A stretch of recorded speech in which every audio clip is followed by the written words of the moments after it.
And Pawan Malladi గారు ముందుగా మీకు శుభాకాంక్షలు. ఎందుకంటే జూబ్లీ హిల్స్ ఉప ఎన్నికల కౌంటింగ్ కొనసాగుతోంది. మూడో రౌండ్లో బీఆర్ఎస్ ఆధిక్యం సాధించింది.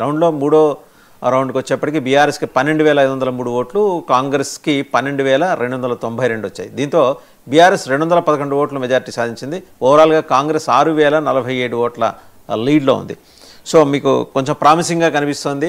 నెక్ టు నెక్ ఉన్నప్పటికీ కూడా కాంగ్రెస్కి ఎడ్జినట్టు కనిపిస్తుంది.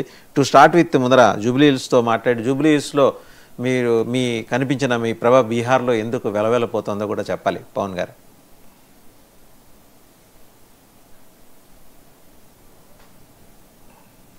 మీరు మ్యూట్లో ఉన్నారండి, అన్మ్యూట్ చేసుకోండి. Sorry, okay. ముందుగా మీకు అక్కడ ఉన్నటువంటి పెద్దలకు, కాంగ్రెస్ పార్టీ కార్యకర్తలకు, నాయకులకు, అభిమానులకు, తెలంగాణ ప్రజలకు నమస్కారం. చాలా సంతోషం. కాంగ్రెస్ ఇంకా అక్కడ మీరు ఏదో టీవీ పెట్టుకున్నట్టున్నారండి, అది మ్యూట్ చేయండి దయచేసి. టీవీ కానీ ఇంకా సిస్టంలో కానీ ఉంటే కనుక ఫర్ క్లియర్ వాయిస్. ఇప్పుడు వస్తుందా? ఇప్పుడు ఓకే అండి, మాట్లాడండి.